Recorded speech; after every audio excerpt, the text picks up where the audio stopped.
வேத வாக்கியங்கள் எல்லாம் கிறிஸ்துவுக்குள் ஆம் என்றும் ஆமேன் என்றும் இருக்கிறது. ஆண்டவர் நமக்கு வாக்குத்தத்தம் கொடுத்திருக்கிறார். கர்த்தர் இம்மட்டுமாய் இந்த 5 மாதங்கள் நம்மை நடத்தி இருக்கிறார். இனியும் நடத்த போதுமானவராக இருக்கிறார். ஆமேன். இந்த நாள் ஆராதனையின் செய்தி தியானத்திற்காக நான் ஜெபித்து கொண்டு கடந்த வாரத்திலே கர்த்தர் எனக்கு ரோமர் 8ஆம் அதிகாரத்தை காண்பித்து கொடுத்தார். எல்லாருக்கும் தெரிந்த வசனம். இது ஒரு பிரசங்கமாக அல்ல, ஒரு பாடமாக இருக்கும். ஆகையினாலே கவனித்து உணர்ந்து புரிந்து அதை நாம் நம்மகத்தே பெற்றுக்கொண்டால் அது நம் வாழ்க்கைக்கு ஆசீர்வாதமாக இருக்கும். ஆமென். ரோமர் 8ஆம் அதிகாரம் 28வது வசனம். யாராவது எனக்கு படிக்க உதவி? அன்றியும் அவருடைய தீர்மானத்தின்படி அழைக்கப்பட்டவர்களாய் தேவனிடத்தில் அன்பு கூறுகிறவர்களுக்கு சகலமும் நன்மைக்கு ஏதுவாக நடக்கிறதென்று அறிந்திருக்கிறோம். நாம் ஜெபிக்கலாம். தகப்பனே, இந்த காலை வேளைக்காக நன்றியோடு துதிக்கிறோம். திருச்சபையாய் குடும்பமாய் எங்கள் ஆண்டவர் இயேசுவின் நாமத்தினாலே உம்முடைய பாதத்துக்கு வந்திருக்கிறோம். உம்மிடத்தில் வருகிற ஒருவரையும் நீர் புறம்பே தள்ளாத தேவன். நீர் பேச ஆயத்தமாயிருக்கிறீர். இதோ நாங்கள் கவனிக்க ஆயத்தமாயிருக்கிறோம். கேட்கிற செவிகள் கவனிக்க உணர்வடைய கிருபை தார். நீர் பேசும் அடியானை மறைத்து மகிமைப்படுவீராக. இயேசுவின் நாமத்தில் பிதாவே, ஆமேன். அன்றியும் அவருடைய தீர்மானத்தின்படி அழைக்கப்பட்டவர்களாய் தேவனிடத்தில் அன்பு கூறுகிறவர்களுக்கு சகலமும் நன்மைக்கு ஏதுவாக நடக்கிறது என்று அறிந்திருக்கிறோம். நம்ம எல்லாருக்கும் ரொம்ப தெரிந்த வசனம், ரொம்ப பிடித்த ஒரு வசனம். சகலமும் நன்மைக்கு ஏதுவாகவே நடக்கிறது என்று அறிந்திருக்கிறோம் என்று சொல்லி பல தடவை நாம் ஜெபம் பண்ணியிருக்கிறோம். ஆனால் இந்த வேத வசனத்தை பவுல் இந்த அதிகாரத்தில் எழுதும் பொழுது பவுலின் மனதிலே ஆவியானவர் விதைத்ததான தேவனுடைய சித்தம் என்ன, தேவனுடைய விருப்பம் என்ன, தேவன் சபைக்கு என்ன சொல்ல விரும்புகிறார் என்பதை ஒரு தனிப்பட்ட வேத வாசிப்பிலும் ஒவ்வொருவரும் தெரிந்து கொள்ள வேண்டும் என்பதுதான் தேவன் விரும்புகிறார். அல்லேலூயா. இது வாக்குத்தத்தமான ஒரு வசனம் மாத்திரமே கிடையாது, வாக்குத்தத்த வசனமே கிடையாது. ஆனால் கர்த்தர் என்ன செய்ய விரும்புகிறாரோ அதை தன்னுடைய பிள்ளைகளுக்கு கற்றுக் கொடுக்கிற ஒரு வசனமாக இருக்கிறது. அப்போ இந்த வசனமே பேசுகிறது, அவருக்கு ஒரு தீர்மானம் இருக்கிறது. அந்த தீர்மானத்தோடு தம்முடைய பிள்ளைகளை அவர் அழைத்து ரட்சிக்கிறார். அந்த பிள்ளைகள் அந்த தீர்மானத்திற்கு கீழ்ப்படிந்து தேவனிடத்தில் அன்பு கூறும் பொழுது அவர்களுக்கு சகலவற்றையும் அவர் நன்மைக்கு ஏதுவாக நடத்தி கொடுக்கிறார். அல்லேலூயா. நல்லது, நன்மையானதுன்னு 2 வார்த்தை இருக்கு. ஆங்கிலத்தில் 2த்துக்கும் குட்னு தான் பேர். தமிழை போல ஒரு பூரணமான மொழி எங்குமே பார்க்க முடியாது. நல்லதுன்னு ஒன்று இருக்கும், நன்மைன்னு ஒன்று இருக்கும். நாம் நமக்கு நினைக்கிறதெல்லாம் நல்லது, நமக்காக கர்த்தர் நினைக்கிறதெல்லாம் நன்மையானது. அல்லேலூயா, அல்லேலூயா. நீங்கள் உங்கள் பிள்ளைகளுக்கு நினைக்கிறதெல்லாம் நல்லது, ஆனால் கர்த்தர் உங்கள் பிள்ளைகளுக்கு நடப்பதெல்லாம் நன்மையானது. அல்லேலூயா. நாம் நினைக்கிற நல்லதெல்லாம் நன்மையாக இருக்கவே முடியாது. எங்கள் அப்பா எனக்காக நினைக்கிறது நன்மையாக இருக்கும். அல்லேலூயா. நம்மளுடைய தகப்பனாகிய தேவன் நமக்காக நினைப்பது தான் நன்மை.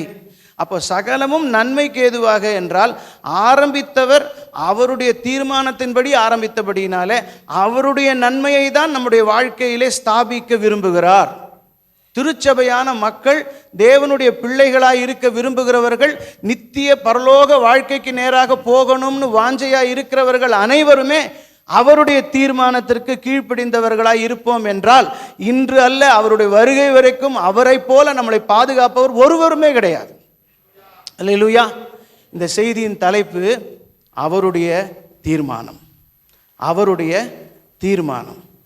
ஜெபம் என்னவென்றால், இந்த அதிகாரத்திலே நான் படிக்க போகிற பாடத்திலே நான் என்ன கற்றுக்கொள்ளப் போகிறேனோ அதை இந்த ஆண்டு நான் அபியாசப்படுத்த போகிறேன். இந்த நாளிலே நான் பயிற்சி செய்ய முயற்சி செய்ய போகிறேன்.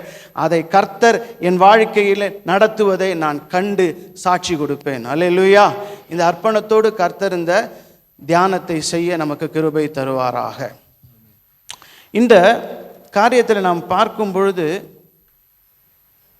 ஆவி என்கிற பதம் பல இடங்களிலே கொடுக்கப்பட்டிருக்கிறோம். எழுதிய பவுல் அவர்கள் ஒவ்வொரு இடத்திலும் அந்த பதத்தை பயன்படுத்தும் போது அந்த வசனத்திலே அவர் என்ன சொல்ல வருகிறாரோ அதற்கு ஏற்றாற் போல அதனுடைய பாவங்கள் மாறும். உதாரணத்துக்கு நான் வேதத்திலே ஒரு வசனத்தை சொல்லுவேன். விசுவாசம்ங்கிற ஒரு வசனம் இருக்குது. உங்களுக்கு புரியறதுக்காக அதை நான் சொல்கிறேன். நான் புதிய உடன்படிக்கையில் பல இடங்கள்ல அந்த விசுவாசம்ங்கிற வார்த்தை வரும், ஒரு சில இடத்துல நம்பிக்கைங்கிற வார்த்தை வரும்.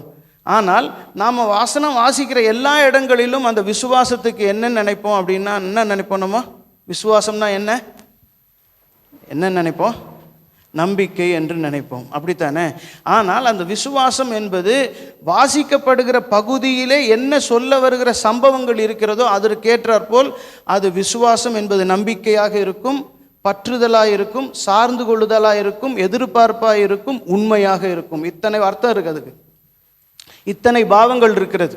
ஆகையினாலே நாம் வேத வசனத்தை வாசிக்கும் பொழுது அந்த விசுவாசம்ங்கிற பகுதி வந்ததுன்னா அந்த சுற்றி இருக்கிற சம்பவங்கள் எந்த கருத்தை அந்த ஆக்கியோன் எழுதியிருக்கிறவர் சொல்ல வருகிறார், ஆவியானவர் என்னத்தை கற்றுக் கொடுக்க வருகிறார் என்று நம்மளுடைய தனிப்பட்ட வேத வாசிப்பில் நிதானமாய் ஆய்ந்து பார்த்து வாசித்தோம் என்றால் எல்லாவற்றுக்கும் அர்த்தம் நமக்கு புரியணும். அதுதான் கர்த்தர் விரும்புகிறார். அல்லேலூயா.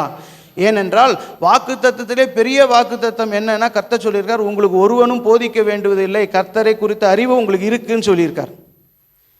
அப்போ அதை நாம தான் பயிற்சி செய்ய வேண்டும். அல்லேலூயா, அல்லேலூயா. அப்போ இந்த பகுதியில் நாம் வாசிக்க போகிறோம். ஒரு பகுதியிலே வாசிக்கும் பொழுது கர்த்தர் நமக்கு கற்றுக் கொடுக்க விரும்புகிறதை, ஏன்னா இன்றைக்கு தான் நானும் பாடம் கற்றுக்க போகிறேன். ஆயத்தப்படுத்த சொன்னார், ஆயத்தப்படுத்திட்டேன்.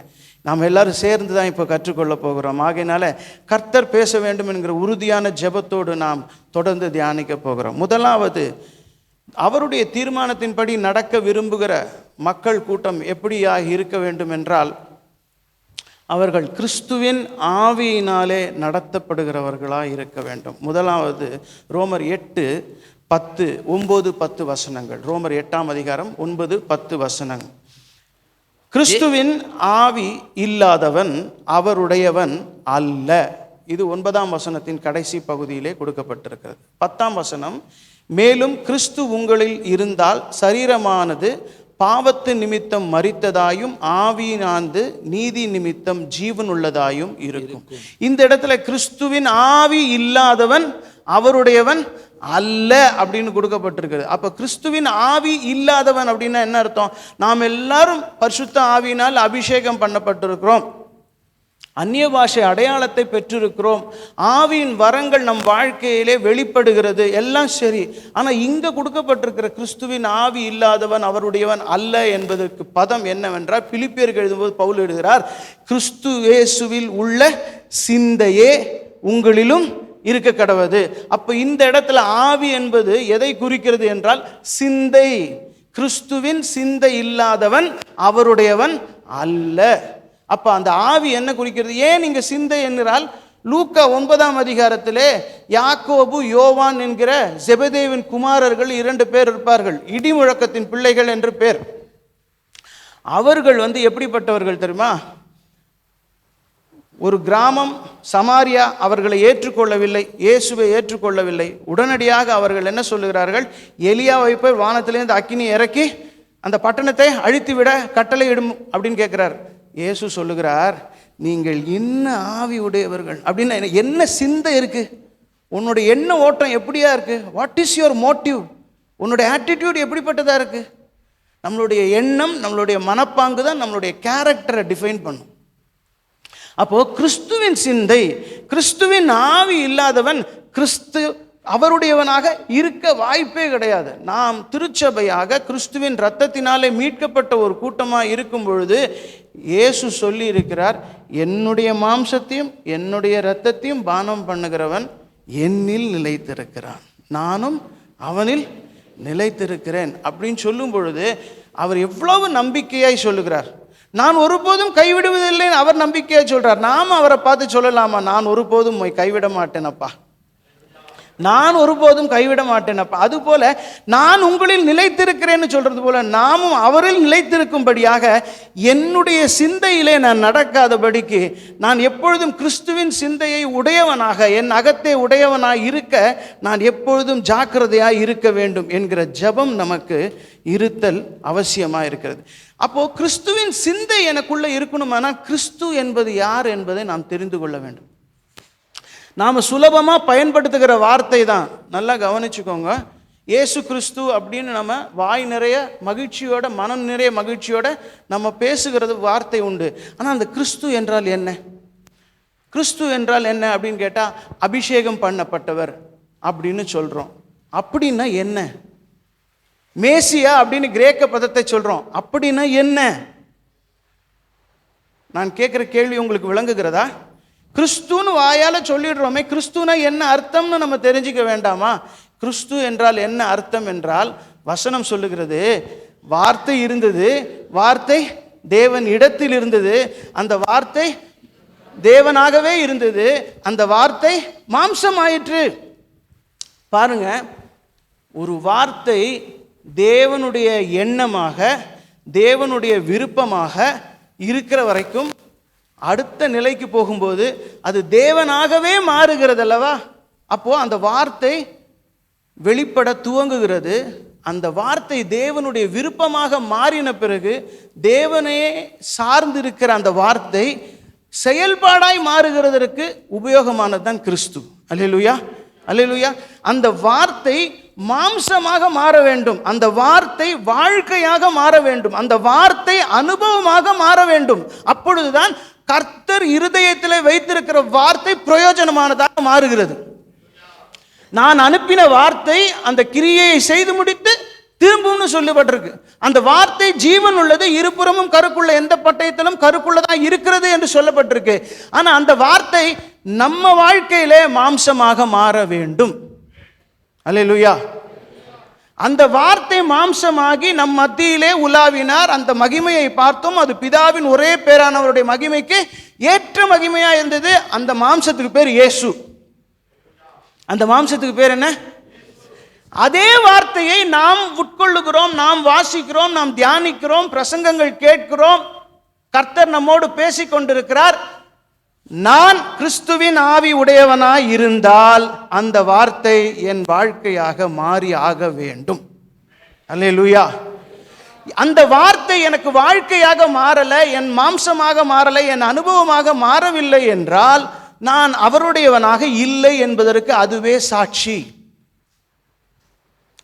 நாம் கடைசி காலத்தில் வாழ்ந்து கொண்டிருக்கோம். எத்தனை ஆண்டுகளாக கடைசி காலம் சொல்லிட்டு இருக்கோம்னா, அவர் வர்ற வரைக்கும் நாம் அப்படித்தான் சொல்லிட்டு இருப்போம்.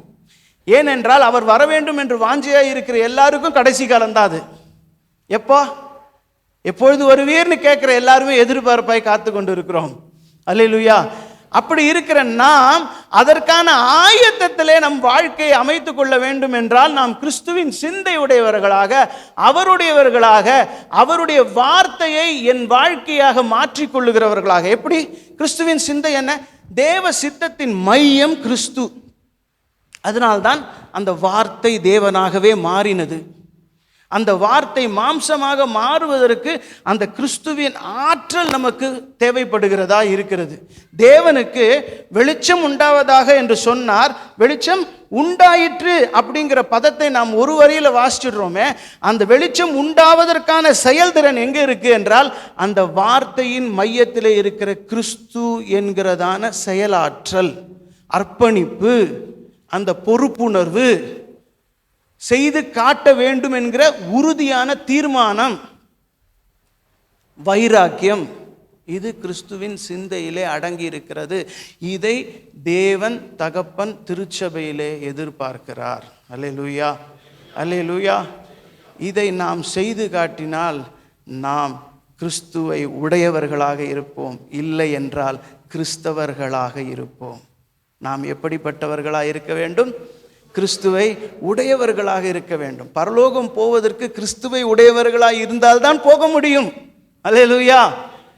கர்த்தர் நல்லவராக இருக்கிறார். தொடர்ந்து நாம் பார்க்கும் பொழுது, மேலும் கிறிஸ்து உங்களில் இருந்தால் சரீரமானது பாவத்தின் நிமித்தம் மரித்ததாயும் ஆவியானது நீதி நிமித்தம் ஜீவன் உள்ளதாய் இருக்கும். நீங்க பாருங்க, இந்த 10ஆம் வசனத்துக்கு முன்பாக வரைக்கும் சரீரம்ங்கிற வார்த்தை அங்க பயன்படுத்தப்பட்டிருக்காது. அங்க என்ன வார்த்தை பயன்படுத்தப்பட்டிருக்குன்னா மாம்சமானதுன்னு இருக்கும். ஆவின்னு ஒரு பதம் இருக்கு, மாம்சம்னு ஒரு பதம் இருக்கு. ஆனா இங்க 10ஆம் வசனம் வரும்போது சரீரம்னு ஒரு பதமா மாத்திடுறார். அப்போ அந்த மாம்சம்ங்கிறது என்ன அப்படி என்றால், அந்த மாம்சங்கிற பாவம் நமக்கு எதை குறிக்கிறது என்றால் மனதின் மாம்ச சிந்தையை குறிக்கிறது. சரீரத்தின் செய்கை இந்த பக்கத்தில் குறிக்கிறது, ஆவியின் சிந்தையை நமக்கு கற்றுக் கொடுக்கிறது. 3 காரியமும் இருக்குது. மாம்ச சிந்தையோ மரணம் அப்படின்னா அந்த சிந்தைங்கிற இடம் எங்கே வருது? எண்ணம்ங்கிறது, மோட்டிவ்ங்கிறது எல்லாமே மனசில் இருக்குது. அப்போது சரீரத்தில் செயல்படும் உலகாயுதமான காரியங்களுக்கான சிந்தை என்பது மாம்ச சிந்தையாக இருக்கிறது. அதை நம்ம மரணத்துக்கு நேராக நடத்துகிறது. அதனால தான் சொல்கிறேன், நாம் நினைக்கிற நல்லது எல்லாம் நல்லது அல்ல, நன்மையானது அல்ல. கர்த்தர் நினைக்கிறதே நன்மையானது. அப்போ அதுக்கு கிறிஸ்துவின் உதவி என்னவென்றால், நம்மளுடைய சரீரமானதை பாவத்தின் நிமித்தம் மரித்ததான ஒரு நிலைக்கு கொண்டு போய் நம்முடைய ஆவியானதை நீதி நிமித்தம் ஜீவன் உள்ளதாக, உயிரோட்டம் உள்ளதாக மாற்றுகிறார். அல்லேலூயா. இங்கே சரீரம் என்பது நம்மளுடைய சரீரத்தை குறிக்கிறது. அந்த சரீரம் எதற்கு மரித்திருக்கிறது? பாவத்தின் நிமித்தம் மரித்திருக்கிறது. இந்த இடத்துல பாவம் அப்படின்னு நம்ம பார்க்கும் பொழுது அந்த இடத்துல கீழ்ப்படியாமை நிமித்தம் மரித்திருக்கிறது. அல்லேலூயா, அல்லேலூயா. இனிமே சரீரம் என்பது டிஸ்ஒபீடியன்ஸுக்கு செத்து போயிருக்கும். அப்போ என்ன ஆகும்? சரீரம் என்பது ஒபீடியன்ஸுக்கு உயிரோடு இருக்கும். அல்லேலூயா. அதனுடைய ஆப்போசிட் பதம் அதுதான். சரீரம் என்பது பாவத்திற்கு மரித்திருக்கும் என்றால் தேவனுடைய நீதிக்காக நம்மளுடைய அவயவங்கள் எப்பொழுதும் உயிரோட்டம் உள்ளதாக இருத்தல் வேண்டும். அல்லேலூயா. அதே மாதிரி ஆவியானது நீதி நிமித்தம் ஜீவன் உள்ளதாக இருக்கும். இங்கே ஆவி என்கிற பதம் எதை குறிக்கிறது? நம்மளுடைய வாழ்க்கையை குறிக்கிறது. நம்மளுடைய வாழ்க்கை நீதியுள்ள வாழ்க்கையாக. சங்கீதக்காரன் சொல்லுகிறான் 17:15, சங்கீதம் 17:15, நானோ நீதியில் உம்முடைய முகத்தை தரிசிப்பேன், விழிக்கும் பொழுது உம்முடைய சாயலால் திருப்தியாவேன். அப்போ தாவீதுடைய வாழ்க்கை எப்பொழுதும் நான் நம்புகிறது என்னவென்றால், பழைய உடன்படிக்கையிலே தவறாக பிறந்த புதிய உடன்படிக்கை மனிதன் அப்படின்னு நான் பார்ப்பேன். தாவீதை போல ஒரு புதிய உடன்படிக்கை மனிதனில் பழைய ஏற்பாட்டு காலத்தில் பார்க்கவே முடியாது. அப்போ புதிய உடன்படிக்கை மனிதன் அவன் சொல்றான், நானோ நீதியில் உம்முடைய முகத்தை தரிசிப்பேன். என்ன நீதியில்? நான் செய்கிறது நீதி. ஏனென்றால் அவருடைய இருதயத்துக்கு ஏற்றவனாய் இருக்கிறேன். அவருடைய இருதயத்தின் துடிப்பு எனக்கு தெரியும், எண்ணம் தெரியும். அவர் வார்த்தை அந்த இருதயத்தில் இருக்கும் போதே எனக்கு தெரியும். அந்த வார்த்தையை நான் செயல்படுத்துகிறவனாக இருக்கிறேன். அல்லேலூயா. அப்போ நான் செயல்படுத்தும் பொழுதெல்லாம் அவரை நான் தரிசித்து கொண்டே இருக்கிறேன். என்னை சிட்சிக்கிறவரும் அவர்தான், என்னை சாட்சியாக நிறுத்துகிறவரும் அவர்தான். அவருடைய நீதியை நான் செய்கிறபடினாலே அவர் இனி என் தேவனாய் அல்ல, என் நீதியின் தேவனாக இருக்கிறார். அல்லேலூயா, அல்லேலூயா. ஞானஸ்நானம் எடுக்க பெருந்திரளான கூட்டம் யோவான் ஸ்நானனை நோக்கி வரும்பொழுது அந்த கூட்டத்தில் ஒருவராக இயேசுவும் வருகிறார். யோவான் ஸ்நானன் ஞானஸ்நானம் கொடுக்க மறுக்கும் பொழுது இயேசு சொல்லுகிறார், இப்படி எல்லா நீதியையும் செய்ய இப்பொழுது இடம் கொடு. அப்போ அங்கே எந்த ஹைரார்கி கிடையாது, ஏற்றத்தாழ்வு கிடையாது, எந்த பட்சபாதம் கிடையாது. நீங்கள் அறியாத ஒருவர் உங்கள் மத்தியில் இருக்கிறார் என்று யோவான் ஸ்நானன் சொல்லுகிறார். பாவிகளோடு தன்னை அடையாளப்படுத்தி கொள்ளுகிறார். அப்போ இங்கே சிந்தை என்ன செய்கிறது என்றால், பாவத்து நிமித்தம் சரீரத்தை மரித்ததாக மாற்றி நீதி நிமித்தம் உயிரோட்டம் உள்ளதாக இருக்கிறது. இயேசுவுக்கு என்ன நீதி? அங்க அவர் அந்த கூட்டத்தில் வரணுங்கிறது நீதியே கிடையாது. ஆனால் அதை நீதியாக மாற்றிக்கொண்டார். ஏன்? நம்மில் ஒருவராக தங்களை அடையாளப்படுத்தி கொண்டார். அல்லேலூயா. நாமும் இந்த உலகத்தில் வாழ்கிறோம்.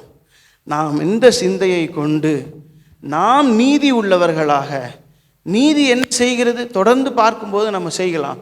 தேவனுக்கு விருப்பமானதை மாத்திரம் செய்ய நம்மை தத்தம் செய்து கொண்டோம் என்றால் நாம் எந்த கூட்டத்தில் இருந்தாலும் தேவனாலே அடையாளப்படுத்தப்படுவோம். அல்லேலூயா.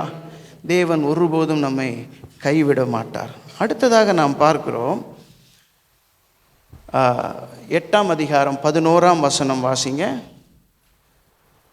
அன்றியும் இயேசுவை மரித்தோரிலிருந்து எழுப்பினவருடைய ஆவி உங்களில் வாசமாயிருந்தால் கிறிஸ்துவை மரித்தோரிலிருந்து எழுப்பினவர் உங்களில் வாசமாயிருக்கிற தம்முடைய ஆவியினாலே சாவுக்கேதுவான உங்கள் சரீரங்களையும் உயிர்ப்பிப்பார். இங்க இயேசுவை மரித்தோரிலிருந்து எழுப்பினவருடைய ஆவி ரோமர் 6:4 சொல்லப்பட்டிருக்கிறது. மேலும் பிதாவின் மகிமையினாலே கிறிஸ்து மரித்தோரிலிருந்து எழுப்பப்பட்டது போல. அப்ப இங்க இந்த ஆவி என்ன ஆவி அப்படின்னா இது பிதாவின் ஆவி. அப்போ இந்த பிதாவின் ஆவி எதை குறிக்கிறது அப்படின்னு பார்க்கும் பொழுது இங்க வசனமே சொல்லியிருக்கு, கிறிஸ்துவை மரித்தோரிலிருந்து எழுப்பினவர் உங்களில் வாசமாயிருந்தால். அப்போ பிதாவின் வல்லமை, ஏன்னா ரோமர் 6:4 என்ன சொல்லியிருக்கு, மேலும் பிதாவின் மகிமையினாலே. அந்த மகிமை என்னவென்றால் பிதாவின் வல்லமையினாலே கிறிஸ்து மரித்தோரிலிருந்து எழுப்பப்பட்டது போல நாமும் புதிதான ஜீவன் உள்ளவர்களாய் நடந்து கொள்ளும்படிக்கு அப்படின்னு அந்த வசனம் வருது. அப்போ நம்ம புதிதான ஜீவன் உள்ளவர்களாய் நடந்து கொள்வதற்கு ஒரு வல்லமை, ஒரு மகிமை நமக்கு தேவை. அது பிதாவின் ஆவியின் இடத்திலிருந்து நமக்கு கிடைக்கிறது. அல்லேலூயா. அப்ப அந்த பிதாவின் ஆவி எனக்குள்ள வாசமாயிருந்தால் வசனம் சொல்லுகிறது, சாவுக்கேதுவான உங்கள் சரீரங்களையும் அவர் உயிர்ப்பிப்பார்.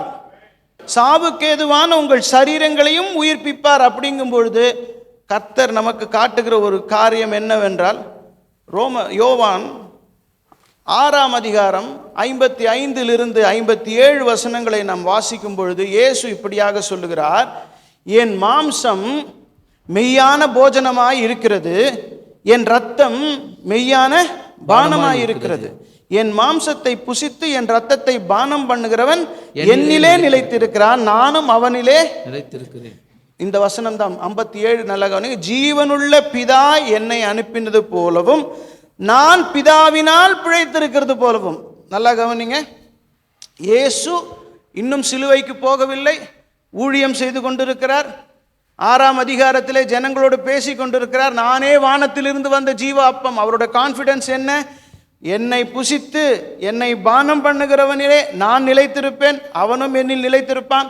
அவன் மரிக்க மாட்டான், மரித்தாலும் கடைசி காலத்தில் நான் உன்னை உயிரோடு எழுப்புவேன் சொல்லிட்டு சொல்கிறார், பிதாவினால் நான் பிழைத்திருக்கிறது போலவே என்னை புசிக்கிறவனும் என்னாலே பிழைப்பான். பிதாவின் ஆவி நமக்கு இங்கே கற்றுத்தரக்கூடிய பாடம் என்னவென்றால், நான் உங்களில் வாசமாக இருப்பதற்கான ஒரு நோக்கம் இருக்கிறது, என்னுடைய மகிமை இருக்கிறது, என்னுடைய வல்லமை இருக்கிறது. அது எப்பேற்பட்டது என்றால், இயேசுவை மரித்தோரிலிருந்து எழுப்பினன். சங்கீதம் 16 சொல்லுகிறது, உம்முடைய பரிசுத்தவான் அழிவை காண ஒட்டீர் அப்படின்னு சொல்கிற அந்த வாக்கு தத்தம் இயேசுவுக்கு மாத்திரமல்ல, தாவீதுக்கும் உண்டு, நமக்கும் உண்டு. அல்லேலூயா. தாவீதுக்கும் உண்டு, நமக்கும் உண்டு. கர்த்தர் நம்முடைய சரீரங்களை உயிர்ப்பிக்க வல்லவராயிருக்கிறார். நாம் மரித்தாலும் அவருடைய வருகை வரும் பொழுது நம்மை உயிர்ப்பிக்க அவர் வல்லவராயிருக்கிறார். அல்லேலூயா. அப்படி வல்லமை உள்ளவர் என்ன சொல்லுகிறார் என்றால், அதை நான் செய்யணுமானா உன் வாழ்க்கையில் நான் சில கிரியைகள் செய்ய வேண்டும். அல்லேலூயா. என்ன செய்யணும்? நான் பிதாவினால் பிழைத்திருக்கிறது போல அப்படின்னு இயேசு ஒரு வார்த்தை சொல்றார். அப்போ அவர் எங்கே போகலை? சிலுவைக்கு இன்னும் போகலை. அப்போ சிலுவைக்கு போவதற்கு முன்பாக இந்த உலக வாழ்க்கையிலே இயேசு தம்முடைய ஊழியத்தை செய்து கொண்டிருக்கும் பொழுது அவர் சொல்றார், நான் பிழைத்திருப்பதோ என்னாலே அல்ல, என்னை பெற்றவர்களாலே அல்ல, உங்களாலே அல்ல, என்னை அனுப்பின பிதாவினாலே பிழைத்திருக்கிறேன். நம்முடைய வாழ்க்கையில் நாம் எதை சார்ந்திருக்கிறோம்? நாம் நம்மளுடைய வேலையை சார்ந்திருக்கிறோமா? நம்மளுடைய குடும்பத்தை சார்ந்திருக்கிறோமா? நம்மக்கிட்ட இருக்கிற சொத்துக்களை சார்ந்திருக்கிறோமா?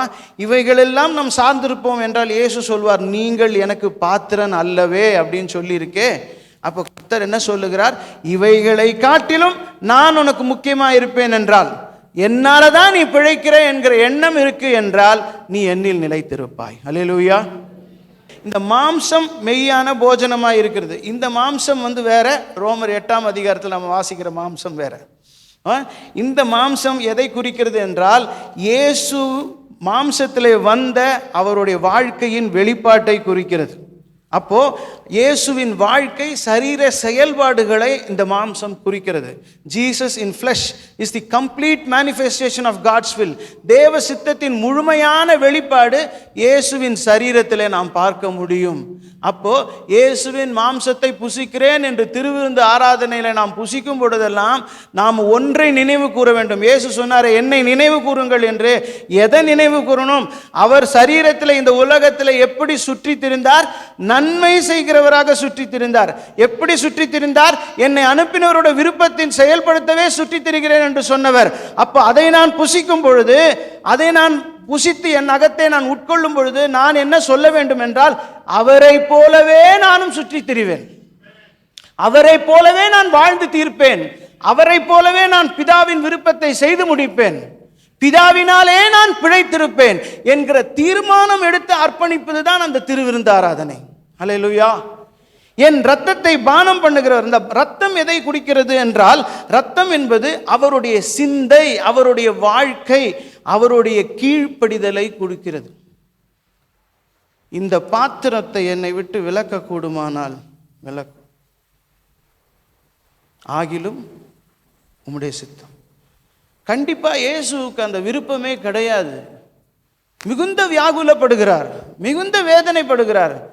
அப்பா கொடுத்த இந்த பணியை செய்வதற்கு அவருக்கு விருப்பம் இல்லை, அவர் பலவீனப்படுகிறார். மத்தேயு 21ஆம் அதிகாரத்தில் ஒரு உவமை சொல்லியிருப்பார். ஒரு வீட்டெஜமான், ஒரு தகப்பன் இருக்கிறான். அவன் மூத்த பிள்ளை கிட்ட போயிட்டு, இன்றைக்கு என் தோட்டத்தில் போய் பணி செய்யுங்கிறான். அவன் போமாட்டேன்னு சொல்றான். பின்பு மனஸ்தாபப்பட்டு அவன் போகிறான். இளையவனிடத்தில் போய் சொல்லுகிறான், நீ போங்கிறார். இதோ போறேன்னு சொல்றான். அவன் போகவே இல்லை. இவ்விருவரில் யார் தேவனுடைய விருப்பத்தை செய்து, தகப்பனுடைய விருப்பத்தை செய்தது? மூத்தவன் செய்தான். ஆனால் அந்த மூத்தவன்கிட்ட போய் கேட்டு பாருங்க, எனக்கு விருப்பமே இல்லை எங்கள் அப்பா சொல்கிறதில்ல, எனக்கு விருப்பமே இல்லை. இயேசுகிட்ட போய் கெத்செமனி தோட்டத்தில் கேட்டு பாருங்க, அவர் யாக்கோபு, யோவான், பேதுரு கிட்ட வியாகுலப்பட்டார். என்னத்தை வியாகுலப்பட்டார்? சிலுவைக்கு போகணுமே, அதுதானே வியாகுலம். வேற என்ன வியாகுலம் இருக்கு அங்கே? அதற்கு பிறகு அப்பாலே போய் ஜெபம் பண்ணும் பொழுது பிதாகிட்ட ஜெபம் பண்றார், இதே இந்த பாத்திரத்தை என்னை விட்டு விலக்க முடியுமா? ஆனாலும் எப்பொழுதும் ஜெபம் பண்றபடியே உம்முடைய சித்தத்தின்படி ஆகட்டும்பா அப்படிங்கிறார். வானத்திலிருந்து ஒரு தூதன் வந்து அவரை பலப்படுத்தினான் என்று வாசிக்கிறோம். பாத்திரம் விலகவில்லை, பாத்திரம் பிதா தந்தது. அப்பா சொல்லிட்டார், நமக்கு விருப்பம் இருக்காது. 99% அப்பா சொல்றது எந்த பிள்ளைக்கும் விருப்பம் இருக்காது. அப்படித்தானே? நம்ம படைச்சவரை நம்மளை போல தானே இருப்பார். அப்போ தானே நம்மளை சமாளிக்க முடியும். அதுபோல தான் பிதாவினால் பிழைக்க வேண்டும் என்று நாம் தீர்மானிப்போம் என்றால் ஒன்று நமக்கு தெரியணும், அவர் சொல்றது எதுவுமே எனக்கு ஏற்புடையதாக இருக்காது. ஆனால் அவர் அப்பா, நான் பிள்ளை, அவர் சொன்னதை செய்வேன். அல்லேலூயா. அவர் சொன்னதை செய்வேன், அவரை மகிழ்ச்சிப்படுத்துவேன், அவரை மகிமைப்படுத்துவேன். ஏன்னா அவர் இல்லைன்னா நான் இல்லை. அல்லேலூயா. இதில் இன்னும் நாம் பார்க்கும் பொழுது எபேசியரில் எனக்கு ரொம்ப பிடித்ததான ஒரு வசனம், எபேசியர் 1ஆம் அதிகாரத்தில் 18-19. பவுல் எப்படித்தான் எழுதுகிறாருன்னே தெரியாது. பேதுரு சொல்லுகிறான், அரிதா இருக்கிறது, புரிய மாட்டேங்கிறது. ஆனாலும் அதையும் நிறைய பேர் என்ன பண்ணுறாங்க, திரித்து விடுகிறார்கள் அப்படின்னு எழுதுகிறார். எனக்கு ரொம்ப பிடித்த ஒரு வசனம் எபேசியர் 1ஆம் அதிகாரம் 18-19 வாசிங்க. தாம் நம்மை அழைத்ததினாலே நமக்கு உண்டாயிருக்கிற நம்பிக்கை இன்னதென்றும், பரிசுத்தவான்களிடத்தில் நமக்கு உண்டாயிருக்கிற சுதந்திரத்தினுடைய மகிமையின் ஐஸ்வர்யம் இன்னதென்றும். என்னது? தாம் கிறிஸ்துவை மரித்தோரிலிருந்து எழுப்பி, தாம் நம்மை அழைத்ததினாலே நமக்கு உண்டாயிருக்கிற நம்பிக்கை இன்னதென்றும். அவர் நம்மை அழைத்தார், ரட்சித்திருக்கிறார். ஆகையினாலே அவர் மேலே நமக்கு என்ன இருக்கிறது? நம்பிக்கை இருக்கு. அது என்ன நமக்கு தெரியும். இந்த உலகத்திலும் அவர் கைவிட மாட்டார், மறுமைக்கு நம்ம அழைத்து செல்வார் என்கிற நம்பிக்கையில தான் திருச்சபை ஸ்தாபிக்கப்பட்டிருக்கிறது. நம்மளுடைய அஸ்திபாரமே அதுதான். ஓகே. பரிசுத்தவான்களிடத்தில் தமக்கு உண்டாயிருக்கிற சுதந்திரத்தினுடைய மகிமையின் ஐஸ்வர்யம் இன்னதென்றும். அப்படின்னா என்ன? அவருக்கு மேல நமக்கு நம்பிக்கை இருக்கு. ஆனா அவர் என்ன சொல்றார்? நம்ம மேல அவருக்கு இருக்கிற சுதந்திரம், மகிமை, ஐஸ்வர்யம். இதை அடுத்த வசனத்தில் விவரிக்கிறார். படிங்க. தாம் கிறிஸ்துவை மரித்தோரிலிருந்து எழுப்பி தாம் கிறிஸ்துவை மருத்தோரிலிருந்து எழுப்பி அவரிடத்தில் நடப்பித்த தமது பலத்த சத்துவத்தின் வல்லமையின்படியே அவரிடத்தில் நடப்பித்த தமது பலத்த சத்துவத்தின் வல்லமைப்படியே. இங்கதான் பிதாவின் ஆவினா என்னது? மகிமை, வல்லமை. இது ரெண்டும் இணைந்து கிறிஸ்துவை மரித்தோரிலிருந்து எழுப்பி அவர் சிங்காசனத்தில் போய் தம்மோடு கூட உட்கார வைத்துக் கொள்ளுகிற வரைக்கும் அவர் என்ன வேலையெல்லாம் செய்தாரோ அது எல்லாவற்றையும் விசுவாசிக்கிறவர்களாகிய நம்மிடத்திலே காண்பிக்க தம்முடைய வல்லமையின் மகா மேன்மையான மகத்துவம் இன்னதென்று நீங்கள் அறியும்படிக்கு. அல்லேலூயா. இயேசுவின் வாழ்க்கையில 33.5 ஆண்டு காலமும் பிதா எதை செய்தாரோ, அவரை மரணத்துக்கு ஒப்பு கொடுத்து அவரை மீண்டும் உயிரோடு எழுப்பி தன்னோடு தன் சிங்காசனத்தில் உட்கார வைத்துக் கொள்ளுகிற வரைக்கும் அவரிடத்திலே செயல்பட்ட அவருடைய வல்லமையின் படியே அவரை நம்பி இருக்கிற பிள்ளைகளுடைய வாழ்க்கையிலும் அதையே செய்து முடிக்க தீர்மானம் உடையவர் தான் பிதா. அல்லேலூயா. இந்த வசனம் புரிந்திருக்கும் என்று நம்புகிறேன். ரொம்ப பிடிச்ச வசனம், ரொம்ப கஷ்டமான வசனம். ஆனால் சொல்லலாம், அப்பா கஷ்டமாக தான் தெரியுது, ஆனால் என்ன பண்ணலாம்? நான் ஒப்பு கொடுக்குறேன், நீர் செய்யும். அல்லேலூயா. நான் ஒப்பு கொடுக்குறேன், நீர் செய்யும். விருப்பமாய் ஒப்பு கொடுக்கிறவர்களிடத்தில் அவர் விருப்பமாக செயல்படுவார். அல்லேலூயா, அல்லேலூயா. கர்த்தர் நல்லவராக இருக்கிறார். நம்மை நாம் திருத்திக் கொள்ள முடியாது, அப்படித்தானே? அப்படித்தானே? நம்மை நாம் திருத்திக் கொள்ள வேண்டும். முடிந்தால் நமக்கு எதுக்கு கிறிஸ்து? நமக்கு எதுக்கு ரட்சிப்பு? நமக்கு எதுக்கு சர்ச்சு? கரெக்டா? நாம் திருத்திக் கொள்ள முடியலங்கிறதுக்காக தான் நாம் தேவனால் அழைக்கப்பட்டு ரட்சிக்கப்பட்டிருக்கிறோம். நான் ஒரு நாளைக்கு அப்பா கிட்ட சொன்னேன், நான் திருந்த மாட்டேங்கிறேன். நம்மளாம் ஞானஸ்நானம் பெற்றுக்கொண்டோம், பரிசுத்தாவியை பெற்றுக்கொண்டோம். ஆனால் நாம் எல்லாம் யாருமே தப்பே பண்ணது இல்லையா? சொல்ல முடியுமா? வசனம் சொல்கிறது, நான் தப்பே பண்ணலன்னு ஒருத்தன் சொன்னான்னா அவனை மாதிரி பொய்யனே யாருமே கிடையாதுங்கிறது. சரியா? அப்போ எல்லாருமே குற்றம் குறை பண்ணுறோம். பாவ சுபாவம் இன்னும் இருக்குது, பாவத்திலேருந்து முழுமையான விடுதலை இல்லை, எல்லாமே இருக்கு இல்லையா? நான் அப்பா கிட்ட போய் சொன்னேன், நான் திருந்த மாட்டேங்கிறேன், என்னை எப்படியாவது திருத்துங்கப்பா. அதுக்கு ஊமையாக சொன்னேன், அருவாமனையில் வச்சாது என்னை திருத்திருங்க அப்படின்னு நான் சொன்னேன். அவர் என்ன சொல்லியிருக்கணும்? அப்படியே ஆகட்டும், ஆமேன், நான் திருத்துறேன் அப்படின்னு தானே சொல்லணும். அவர் என்ன தெரியுமா என்கிட்ட சொன்னார்? அவர் சொன்னார், நீ ஆப்ரேஷன் டேபிள் மேலே ஒழுங்காக படுத்துண்டியானா நான் வலிக்காமல் ஆப்ரேஷன் பண்ணுவேன்.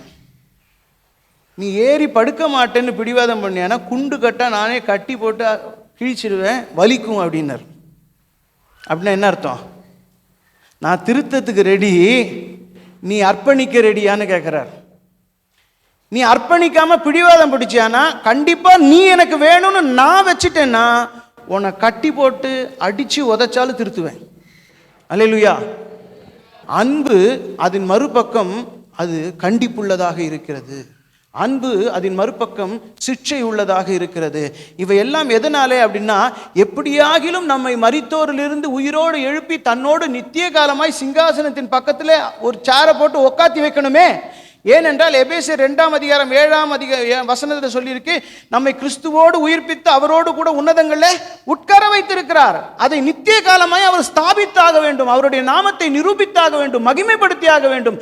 ஆகையினாலே இயேசுவில் நடப்பித்த அவருடைய மகிமையின் வல்லமையின் படியே விசுவாசிக்கிற நம்ம எல்லாரோட வாழ்க்கையிலும் அவர் செய்ய ரெடியா இருக்கிறார். பல பேரோட வாழ்க்கையில செய்து கொண்டே இருக்கிறார். சில பேர் அடங்காம கோஆப்ரேட் பண்ணாமல் இருந்தால், தேவைப்பட்டதுன்னா லிஸ்ட்டில் பேர் இருந்ததுன்னா கூட்டி கட்டி வச்சு சிட்சிப்பார். ஆனால் எப்படி ஆகிலும் பவுல் சொல்லுகிறான், அக்கினியில் அகப்பட்டு தப்பினது போல இருக்குங்கிற மாதிரி பரலோகத்துக்குள்ளே ஓடி, நமக்கெல்லாம் என்ன, எப்படியாவது உள்ளே ஓடி போயிடணும். அல்லேலூயா, அல்லேலூயா. கர்த்தர் நல்லவராக இருக்கிறார். பிதாவின் ஆவி உடையவர்கள் அவராலே உயிர்ப்பிக்கப்படுவார்கள். அல்லேலூயா. மூன்றாவதாக நாம் பார்க்கிறோம், தேவனுடைய ஆவி, த ஸ்பிரிட் ஆஃப் காட். ரோமர் 8:14 மேலும் எவர்கள் தேவனுடைய ஆவியினாலே நடத்தப்படுகிறார்களோ அவர்கள் தேவனுடைய புத்திரர்களாக இருக்கிறார்கள். இந்த பதம் என்ன? முதலாவது சிந்தை, அடுத்ததாக வல்லமை, மகிமை. இங்கு மூன்றாவதாக நாம் பார்க்கிறோம் ராஜ்யம். ராஜ்யம், தேவனுடைய ஆவியினாலே எவர்கள் நடத்தப்படுகிறார்களோ அவர்கள் தேவனுடைய புத்திரர்களாய் இருக்கிறார்கள். ஆங்கிலத்தில் ஒரு மொழிபெயர்ப்பு இப்படியாக சொல்லியிருக்கு, for all who are allowing themselves to be led by the Spirit of God are sons of God. யாரெல்லாம் தேவனுடைய ஆவியினால் நடத்தப்பட தேவனை அனுமதிக்கிறார்களோ அவர்கள்தான் தேவனுடைய புத்திரர்களாய் இருக்கிறார்கள். அப்போ நாம் நம் வாழ்க்கையிலே தேவனுடைய ஆவியினால் நடத்தப்படுவதற்கு தேவனை நம் வாழ்க்கையிலே எவ்வளவு அனுமதிக்கிறோம் என்பது தற்பரிசோதனைக்குரியது. ஏசாயா 52 அதிகாரம் 7 வசனம் எனக்கு ஊழியத்திலே கர்த்தர் எனக்கு கொடுத்த வசனம். அந்த வசனம், சமாதானத்தை கூறி நற்காரியங்களை சுவிசேஷமாய் அறிவித்து ரட்சிப்பை பிரசித்திப்படுத்தி உன் தேவன் ராஜரீகம் பண்ணுகிறார் என்று யாருக்கு சொல்லுகிற? சியோனுக்கு சொல்லுகிறவனுடைய பாதங்கள். இது மிஷினரி வசனம்னு நம்ம சொல்றோம், ஆனா மிஷினரி வசனம் கிடையாது. இது ரட்சிக்கப்பட்டு திருச்சபைக்கு கர்த்தர் பேச சொல்லுகிற வசனம். சமாதானத்தை கூறி நற்காரியங்களை சுவிசேஷமாய், அப்படின்னா திருச்சபைக்கு ஒரு சுவிசேஷம் இருக்கிறது. என்னை நான் சொல்லிக்கொள்வேன், நான் திருச்சபைக்கான சுவிசேஷகன். ஏன்? கர்த்தர் ராஜரீகம் பண்ணுகிறார் என்றைக்கு திருச்சபைக்கு சொல்ல வேண்டிய நிர்பந்த சூழ்நிலையிலே நாம் இருக்கிறோம். யாரும் தேவனுடைய ஆவியினால் நடத்தப்பட தேவனை அனுமதிக்கிறதே கிடையாது என்பது தேவனுடைய மிகுந்த வருத்தமாக இருக்கிறது. தேவனுடைய ராஜ்யத்தையும் தேடுங்கள், நீதியை நடப்பியுங்கள், இவைகள் கூட கொடுக்கப்படும் சொல்றதுக்கு முந்தின வசனம் சொல்லி இருக்கு, உங்களுக்கு இன்னது தேவை என்பதை பிதா அறிந்திருக்கிறார். ஆங்கிலத்தில் அப்படியாக எப்படி சொல்லி இருக்குன்னா, God knows whatever you need, so do not pray for that, rather seek the kingdom of God and do his righteousness. உங்களுக்கு இன்னது தரணும்னு அவருக்கு தெரியும், தேவைன்னு தெரியும். அதனால நீங்க அதற்காக விண்ணப்பம் பண்ணாமல் அவருடைய ராஜ்யத்தை, அவருடைய ஆளுகைக்கு உங்களை கீழ்ப்படுத்தி கொண்டு அவருடைய சித்தத்தை செய்ய உங்களை அர்ப்பணியுங்கள்.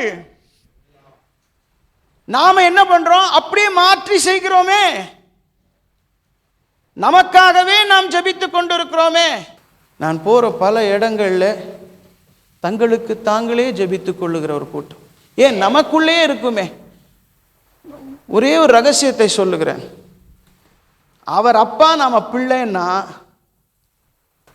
வசனம் சொல்றது, உங்களுக்கு இன்னது தேவை என்பதை பிதா அறிந்திருக்கிறார். நீங்க சொல்லிதான் அவருக்கு தெரியணும்னு நீங்க நினைச்சீங்கன்னா உங்களை பெத்த பெற்றோருக்கே உங்களுக்கு என்ன தேவைன்னு தெரியாதுன்னு அர்த்தம். நீங்க பெத்த குழந்தைகளுக்கு என்ன தேவைன்னு உங்களுக்கு தெரியாதுன்னு அர்த்தம். நீங்க ஒத்துப்பீங்களா? நீங்க பெற்ற குழந்தைகளுக்கு என்ன தேவைன்னு உங்களுக்கு தெரியும் இல்லையா? நான் பெத்த பிள்ளைக்கு என்ன செய்யணும் எனக்கு தெரியும் அப்படின்ட்டு சண்டை போடுவீங்களே, அதிகாரமா சொல்லுவீங்களே. அப்ப அவர் பெத்த பிள்ளைகளாகிய நமக்கு என்ன தேவைன்னு அவருக்கு தெரியாதா? அவருக்கு நாம யார் ஆலோசனை சொல்றதுக்கு? நாம போய் எப்படி கேட்கறதுக்கு? திருச்சபையிலே சில எமோஷனல் மிஸ்டேக்ஸ் நடக்கிறது, உணர்ச்சி வயப்படுகிற மிஸ்டேக்ஸ் நடக்கிறது.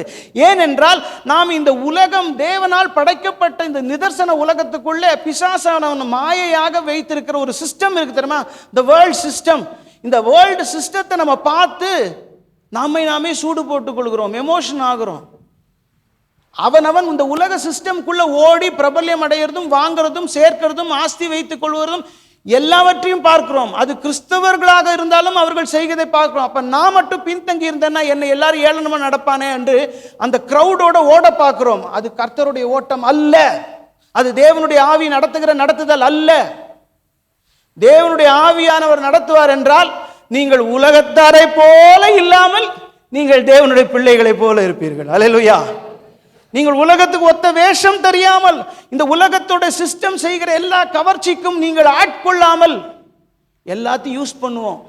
அதான் பவுல் சொல்லுவான், நான் எல்லாத்தையும் யூஸ் பண்ணுவேன்ப்பா, ஆனால் எதுவுமே எனக்கு அடிமை கிடையாது. எதுவுமே இல்லை, நான் எதுக்கும் அடிமை கிடையாது. எதுவும் என்னை ஆட்கொள்ள முடியாது, எதையும் என்னை சேலஞ்ச் பண்ண முடியாது. நான் அதை அடைவேன் என்று ஓட மாட்டேன். பரலோகத்தில் நான் எதற்காக அழைக்கப்பட்டேனோ அதை அடைந்து கொள்வேன் என்று ஆசையாய் பின்தொடர்வேன். பிதாவின் ஆவியினால் நடத்தப்படணும் என்றால் நான் தேவனுடைய ராஜ்யத்திற்கு ஆளுகைக்கு கீழ்ப்படிவேன். அதான் ஜெபிக்க கற்றுக் கொடுத்த தேவன் என்ன கற்றுக் கொடுத்தார்? உம்முடைய ராஜ்யம் வருவதாக. எங்க வரணும்? வசனம் சொல்லுகிறது, உம்முடைய ராஜ்யத்தை குறித்து இயேசு கற்றுக் கொடுக்கும் பொழுது லூக்கா 17:20-21 வசனத்தை வாசியுங்கள். அதற்கு இயேசு, லூக்கா 17, தேவனுடைய ராஜ்யம் எப்பொழுது வரும் என்று பரிசேயர் அவரிடத்தில் கேட்டபொழுது அவர்களுக்கு அவர் பிரதியுத்தரமாக, தேவனுடைய ராஜ்யம் பிரத்யட்சமாய் வராது, இதோ இங்கே என்றும் அதோ அங்கே என்றும் சொல்லப்படுவதற்கு ஏதுவாக இராது. வெரி கிளியரா சொல்லி இருக்கிறார். பிரத்யட்சமாய் வராது, இதோ இங்க கிழக்குல இருக்கு, இதோ இங்க மேற்குல இருக்கு, இல்ல நாங்க தான் தேவனுடைய ராஜ்யம், நாங்க தான் பரலோகம் போவோம், எந்த கிளைமிங்க்கும் இங்க வாய்ப்பே கிடையாது. வசனம் தொடர்ந்து சொல்லும் பொழுது, இதோ தேவனுடைய ராஜ்யம் உங்களுக்குள் இருக்கிறது, நமக்குள்ள இருக்கிறது. கையில் இருக்கிற வெண்ணெயை விட்டுட்டு எங்க நெய் கலையிறேன்னு சொல்லுவோம் தெரியுமா? இருக்கிறத விட்டுட்டு பறக்கிறதுக்கு அலையிறேன்னு சொல்லுவோம் தெரியுமா? நமக்குள் இருக்கிற தேவனுடைய ராஜ்யம், பிதாவின் ஆவி உங்களில் இருந்தால் முந்தின வசனம் வாசிச்சோமே. அப்போ தேவனுடைய ராஜ்யம் நமக்குள் இருக்கிறது. அந்த ராஜ்யத்திற்கு கீழ்ப்படிவது என்பதும் நமக்குள்ளதான் இருக்கு. அந்த ராஜ்யத்தை ஆளுகை செய்ய அனுமதிப்பது என்பதும் நமக்குள்ளதான் இருக்கிறது. இயேசு ஒரு இடத்துல சொல்வார், உங்கள் சந்தோஷத்தை ஒருவரும் எடுத்து போட முடியாது, ஆனா நம்மளால எடுத்து போட முடியும். தேவன் நம்மில் வைத்திருக்கிற தம்முடைய சித்தத்தை செய்து போடுவதை தடுக்கவே முடியாது. தேவன் செய்ய நினைப்பதை தடுப்பவன் ஒருத்தர் இருக்கான், நான் தான், அது நாம தான். தேவன் நம்மில் வைத்திருக்க தம்முடைய ஆளுகையை தடுக்கிற விருப்பமும் தீர்மானமும் நம்ம கிட்ட இருக்கு. ஏனென்றால் அவர் அவரை போலவே நம்மை படைத்து விட்டார். யோசனை, தாட்ஸ், எமோஷன்ஸ், ஃப்ரீவில், எண்ணம், உணர்ச்சி, சித்தம், இது 3 நமக்கு இருக்கு இல்லையா? ஆனால் நாம் என்ன பண்ணுறோம்? இந்த சரீரத்தினாலே பார்க்கிறதுனாலே, அந்த சரீரத்தின் கவர்ச்சியினாலே பார்க்கிறவைகளை எண்ணமாக கொண்டு அதை உணர்ச்சி வயப்பட்டு அதை தீர்மானித்து அதற்காக உபவாசம் பட்டு அதற்காக கர்த்தரை ப்ரெஷர் பண்ணுறோம். ஆனால் கர்த்தர் என்ன செய்கிறார்? நீ பரலோகத்துக்கு வரணும், என்னோடு கூட இருக்கணும், அதற்காக நான் உனக்காக என்ன நினைக்கிறேன், உனக்காக என்ன நான் வாஞ்சிக்கிறேன், உனக்காக என்ன நான் தீர்மானிக்கிறேன், அதை உன் வாழ்க்கையில் செய்கிறேன். இது ரெண்டும் சண்டை போட்டுக்கிறது. அல்லேலூயா. அப்போது நான் தேவனுடைய ஆவியினால் நடத்தப்பட வேண்டும். நடத்தப்பட்டால் எனக்கு ஒரு பேர் இருக்கு. என்ன பேர்? தேவனுடைய புத்திரர். அல்லேலூயா. தேவனுடைய புத்திரராக இருக்க நம்மை நாம் அர்ப்பணிக்க வேண்டும். இதில் இயேசு யோவான் ஸ்நானகனுடைய வாழ்க்கையில் சொல்லும் பொழுது இப்படியாக சொல்லுகிறார். 12ஆம் வசனம், யோவான் ஸ்நானன் காலம் முதல் இதுவரைக்கும் பரலோக ராஜ்யம் பலவந்தம் பண்ணப்படுகிறது, பலவந்தம் பண்ணுகிறவர்கள் அதை பிடித்து கொள்ளுகிறார்கள். ஆங்கிலத்தில், and from the time of John the Baptist began preaching and baptizing until now, ardent multitudes have been crowding toward kingdom of heaven. பெருந்திரளான வைராக்கியமுள்ள கூட்டம் பரலோகத்தை பலவந்தம் பண்ணுகிறது என்றால் பரலோகத்துக்குள் நுழைவதற்கான போராட்டத்தை போராடுகிறது. ஆங்கிலத்தில் ஒரு வார்த்தை வயலன்ஸ், வன்முறை என்கிற வார்த்தை பயன்படுத்தப்பட்டிருக்கிறது.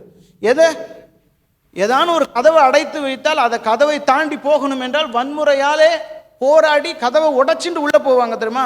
அதுபோல யோவான் ஸ்நானகன் காலத்திலே, இயேசு அப்பொழுது பேசி கொண்டிருந்த காலத்திலே இயேசு சொல்றார், ஒரு பெருந்திரளான கூட்டம் பரலோகத்துக்குள்ளாக பிரவேசிக்க அந்த கதவை உடைத்து கொண்டு உள்ள போக, வாசலை உடைத்து கொண்டு உள்ள போக பிரஷர் பண்ணி கொண்டிருக்கிறது.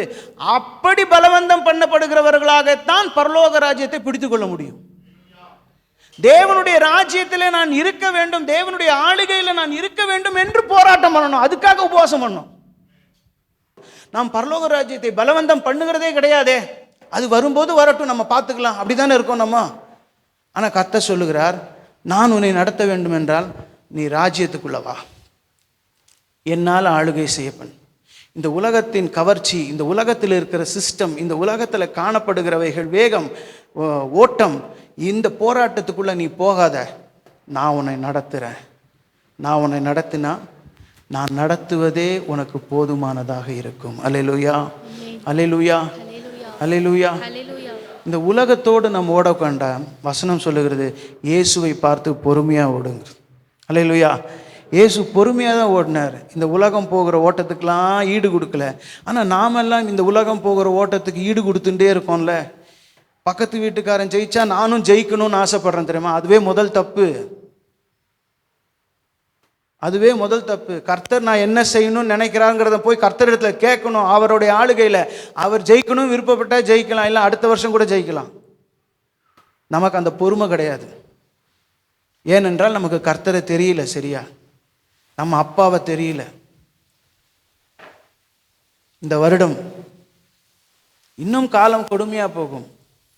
ஆனால் இந்த வருடத்தில் இப்பொழுதிலிருந்து உங்களில் ஒரு சிலர், நீங்கள் எல்லாரும் பர்சனலாக தேவனுடைய ராஜ்யத்துக்குள்ளாக உங்களுடைய அவருடைய ஆளுகைக்கு உங்களை அர்ப்பணித்தீர்கள் என்றால் தேவன் உங்களை கொண்டு மகிமையான காரியங்களை செய்வார். உங்களை இருப்பதே பெரிய ஐஸ்வர்யமாக இருக்கும். உங்களில் இருப்பதே உங்களுக்கான நிறைவாக இருக்கும். நான் ஏதோ சும்மா சொல்லலை. எங்கள் அப்பா என் கூட இருக்கிறார். நான் அவருடைய ராஜ்யத்திற்குள்ளாக இருக்கிறேன். அவர் எனக்கு என்ன கொடுத்துருக்கிறாரோ அதில் நிறைவாக இருக்க கர்த்தர் போதுமானவராக இருக்கிறார். அல்லேலூயா. இதை நான் இவ்வளவு முக்கியப்படுத்தி சொல்வதற்கு காரணம், சமீபத்தில் ஒரு நாள் கர்த்தர் என்னிடத்தில் சொன்னார், தேவனுடைய ராஜ்யம் சொல்லு அப்படின்னார். சொன்ன உடனே அழுக வந்துடுத்து. பெரிய துக்கத்தை கொடுத்தார், பெரிய பாரத்தை கொடுத்தார். மீண்டும் மீண்டும் அழுகிறேன். என் அழுகையை என்னால் நிறுத்த முடியவில்லை. ஆண்டவர் சொன்னார், யாரும் தேவனுடைய ராஜ்யத்துக்காகலாம் வரல, அவரவர்கள் தங்கள் தேவைகளுக்காக வருகிறார்கள். அவரவர்கள் தங்கள் தேவைகளுக்காக வருகிறார்கள். அவர்களுக்கு நான் முக்கியம் அல்ல, நான் என்ன கொடுப்பேன் என்பதுதான் முக்கியமாக இருக்கிறது. இது இருக்கிற வரைக்கும் சபை இன்னும் ஊற்றப்படும். தேவனுடைய ராஜ்யத்திற்குள்ளாய் வரும் பொழுது அவரை விட நமக்கு கொடுப்பது யார்? அவரை விட நம்மளை பாதுகாப்பது யார்? எல்லாம் நமக்கு தெரியும். ஆனால் அட்லாஸ்ட் நம்ம என்ன பண்ணுவோம்? ப்ராக்டிக்கலாக பார்க்கும்போது அதெல்லாம் சரிப்பட்டு வராது பிரதர், நம்ம ஜெபம் பண்ணிட்டு நம்ம வேலையை பார்ப்போம், அப்படி தான் போவோம். கர்த்தருக்காக காத்திருப்பதோ, அவருடைய ஆளுகைக்கு உட்கார்ந்திருப்பதோ, அவர் சொல்வதை செய்வதோ எதுவுமே நம்ம செய்யறது கிடையாது. நீ உணர்வுள்ளவர்கள் அதை செய்து ஒரு தடவை பயிற்சி செய்தால், அதனுடைய பலனை அறுவடை செய்தால் தொடர்ந்து நாம் செய்ய ஆரம்பிச்சிடுவோம். ஹல்லேலூயா, ஹல்லேலூயா. நான்காவதாக நாம் பார்க்கிறோம் ரோமர் 8ஆம் அதிகாரம் 15ஆம் வசனம். அந்தபடி திரும்பவும் பயப்படுகிறதற்கு நீங்கள் அடிமைத்தனத்தின் ஆவியை பெறாமல் அப்பா பிதாவே என்று கூப்பிட பண்ணுகிற புத்திர சுவிகாரத்தின் ஆவியை பெற்றிருக்கிறீர்கள். The spirit of sonship, புத்திர சுவிகாரத்தின் ஆவியை பெற்றிருக்கிறீர்கள். பயப்பட வேண்டாம் என்று சொல்லுகிறார். ஆனால் எப்பொழுது நாம் பயப்படாமல் இருப்போம் என்றால் அவருக்கு புத்திரர்களாய் மாறும்படியாக. நாம் எல்லாருக்குமே தெரியும் நாம் தேவனுடைய பிள்ளைகள்னு. ஆனால் தேவனுடைய பிள்ளைகளுக்கு உண்டான விடுதலை நம்மக்கிட்ட இருக்கா அப்படின்னு கேட்டால் இல்லை. போன தடவை என்ன பார்த்தோம்? கவலைப்படுகிறோம், உழன்று போகிறோம், உலகத்தோடு ஓடி போகிறோம். ஆனால் கர்த்தருடைய ராஜ்யத்தில் நாம் தங்குவது கிடையாது, அவரை ஆளுகை செய்ய விடுகிறது கிடையாது என்று சொன்னேன்ல. ஏன் ஆளுகை செய்ய விடுகிறது இல்லை என்றால், நம்ம வாயால் நாம் தேவனுடைய பிள்ளைகள் என்று சொல்லுகிறோம், ஆனால் நம்ம வாழ்க்கை அதை சொல்ல மாட்டேங்கிறது.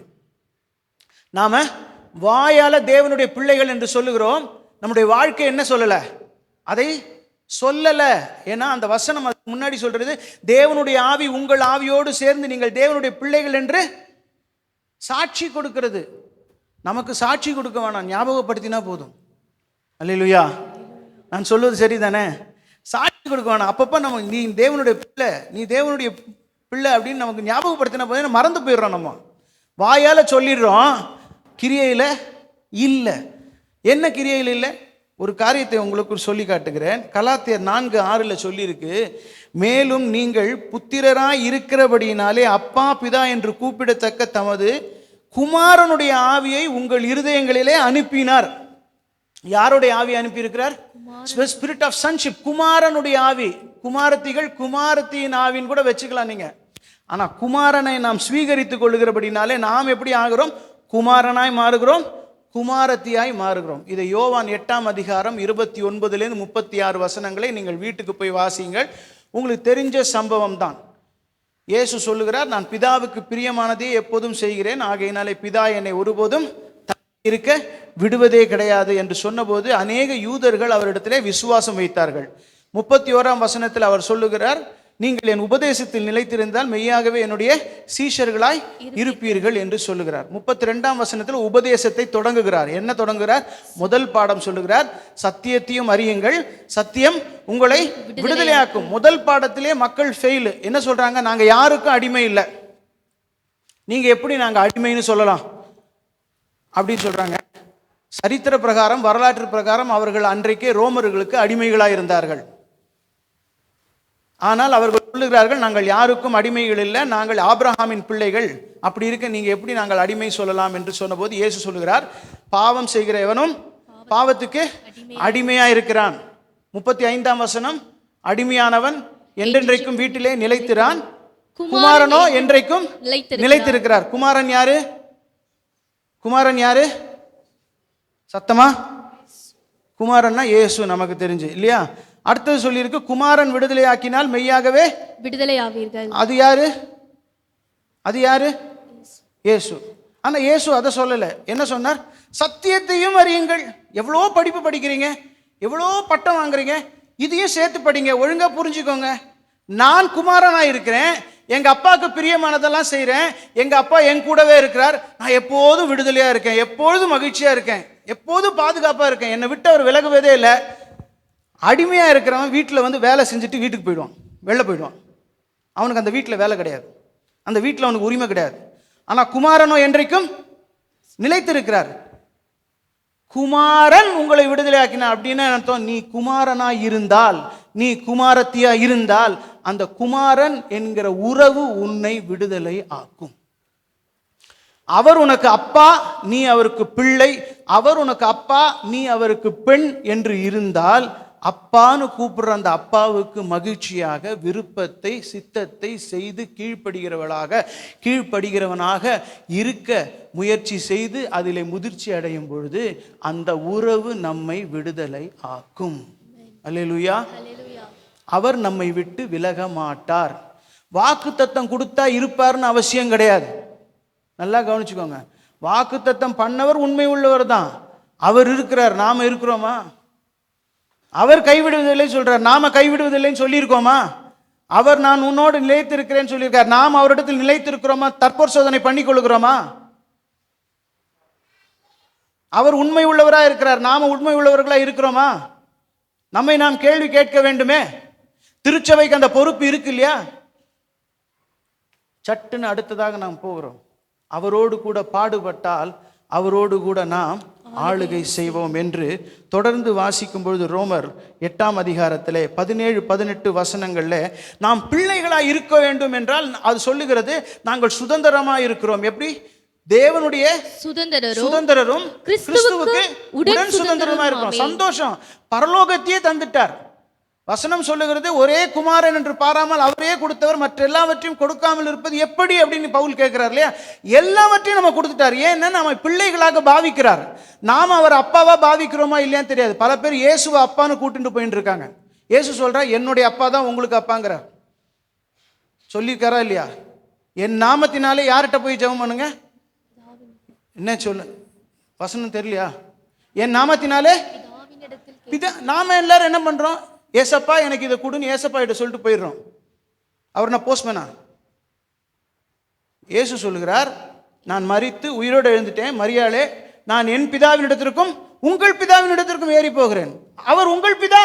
இயேசு சொல்லி கொடுத்துருக்கிறார், நான் தனியாக ஒன்றும் கற்றுக் கொடுக்கல. இயேசு சொல்லி கொடுத்துருக்கிறாரு. அப்போ அந்த பிதாவின் இடத்துல போய் நீங்கள் என்ன கேட்குறீங்க? நான் பிதாவின் சுதந்திரம், நேர்த்தியான இடத்துல எனக்கு பங்கு கிடைத்ததுன்னு தாவீது அன்னைக்கே எழுதி வச்சிருக்கான். இன்னைக்கு பவுல் எழுதி வச்சிருக்கார், நான் பிதாவின் சுதந்திரம், கிறிஸ்துவோடு உடன் சுதந்திரம். அப்படி சுதந்திரம் உள்ளவர்களுக்கு ஒரு பொறுப்பு இருக்கு. என்ன பொறுப்பு இருக்குன்னா, நான் இயேசு போராடினது போலவே பாடுபடுவேன், இயேசு ஆளுகை செய்கிறது போலவே நான் ஆளுகை செய்வேன். அல்லேலூயா. Work with Jesus, act with Jesus, move with Jesus. இயேசுவோடு நடமாடுங்கள், இயேசுவோடு வேலை செய்யுங்க. இயேசு எப்படி பிதாவின் சித்தம் செய்வதற்காக போராடி பாடுபட்டாரோ அந்த போராட்ட நிலையும் பாடுபடுகிற உறுதியும் நம்ம வாழ்க்கையில இருக்க வேண்டும். அப்படி ஏன் இருக்க வேண்டும் என்று இத்தனை காரியம் சொல்லுகிறார்ல. கிறிஸ்துவின் சிந்தை, பிதாவின் வல்லமை, தேவனுடைய ஆளுகை, புத்திர ஸ்வீகாரத்தின் ஆவி, பொறுப்புள்ள பிள்ளைகளாய் நடந்து கொள்வது, இது எத்தனை எதுக்கு தெரியுமா? அதுக்கு அடுத்த 3 வசனத்தை மாத்திரம் வாசித்து நாம் ஜெபிக்க போகிறோம். மேலும் தேவனுடைய புத்திரர் வெளிப்படுவதற்கு சிருஷ்டியானது மிகுந்த ஆவலோட காத்து கொண்டிருக்கிறது. அதேனென்றால் சிருஷ்டியானது அழிவுக்குரிய அடிமைத்தனத்தினின்று விடுதலையாக்கப்பட்டு தேவனுடைய பிள்ளைகளுக்குரிய மகிமையான சுயாதீனத்தை பெற்றுக்கொள்ளும் என்கிற நம்பிக்கையோடே அந்த சிருஷ்டியானது சுய இஷ்டத்தினாலே அல்ல, கீழ்ப்படுத்தினவராலேயே மாயைக்கு கீழ்ப்பட்டு இருக்கிறது. ஆகையால் நமக்கு தெரிந்திருக்கிறபடி இதுவரைக்கும் சர்வ சிருஷ்டியும் ஏகமாய் தவித்து பிரசவ வேதனை படுகிறது. இந்த 19 22 வசனம் யாரை குறிக்கிறதுனா நம்மளை யாரையுமே குறிக்கல. நம்மளை தவிர்த்து கர்த்தர் படைச்சு வச்சிருக்கிறாரே இயற்கையா, நம்மளை சுற்றி இருக்கிற இயற்கை இருக்கே, 6 நாட்கள்ல மனிதனை படைப்பதற்கு முன்பாக படைத்தார் அல்லவா வரிசையாக எல்லாவற்றையும். வெளிச்சம் உண்டாவதாக என்று சொல்லி மிருகங்கள் வரைக்கும் படைச்சார் அல்லவா. நாம் அவைகளை கண்டுகிறதே கிடையாது தெரியுமா. உலகத்திற்கு ஒளியா இருக்க வேண்டும் என்று இயேசு நம்மை அழைத்தார். யாருக்கு ஒளியா இருக்கணும்? உலகத்துக்கு உப்பா இருக்கணும் என்று சொன்னாரே, யாருக்கு உப்பா இருக்கணும்? இவர்களுக்காக. கிறிஸ்துவின் சிந்தை, பிதாவின் வல்லமை, மகிமை, தேவனுடைய ஆவியின் நடத்துதல், தேவனுடைய புத்திரர்களாய் இருப்பது, தேவனோடு சேர்ந்து வேலை செய்வது எதற்காக? கிறிஸ்தவர்களாய் வாழ்வதற்காக. தேவனுடைய புத்திரர் என்கிற ஸ்தானம் நம்மிலிருந்து இந்த உலகத்திலே வெளிப்படணும், மேனிஃபெஸ்ட் ஆகணும். ஏன்னா வசனம் என்ன சொல்லுகிறது? சிருஷ்டியானது அழிவுக்குரிய அடிமைத்தனத்திலிருந்து விடுதலையாக்கப்பட்டு தேவனுடைய பிள்ளைகளுக்குரிய மகிமையான சுயாதீனத்தை அவர்களும் பெற்றுக்கொள்ள வேண்டும். எவர்கள்? சர்வ சிருஷ்டியும் பெற்றுக்கொள்ள வேண்டும். நமக்கு மாத்திரம் கிடையாது தேவசாயல், அவர்களுக்கும் உண்டு. அடுத்த வசனம் சொல்றது, அந்த சிருஷ்டியானது சுய இஷ்டத்தினால் பாவம் பண்ணல. நாம செஞ்ச பாவத்துக்காக அவர்களையும் தேவன் பாவத்துக்கு கீழ்ப்படுத்தி வச்சிருக்கிறார். நாம திருந்துற வரைக்கும் அவர்களும் கஷ்டப்பட்டு கொண்டிருக்கிறார்கள், பிரசவ வேதனைப்படுகிறார்கள். We have to feel our responsibility. சும்மா கிறிஸ்தவ வாழ்க்கை பாட்டு பாட்டு காணிக்கப்பட்டு கர்த்தர் ஆசீர்வதிப்பார்னு கண்ணை தொடச்சிட்டு போற வாழ்க்கை நம்மளை ஏமாற்றும்.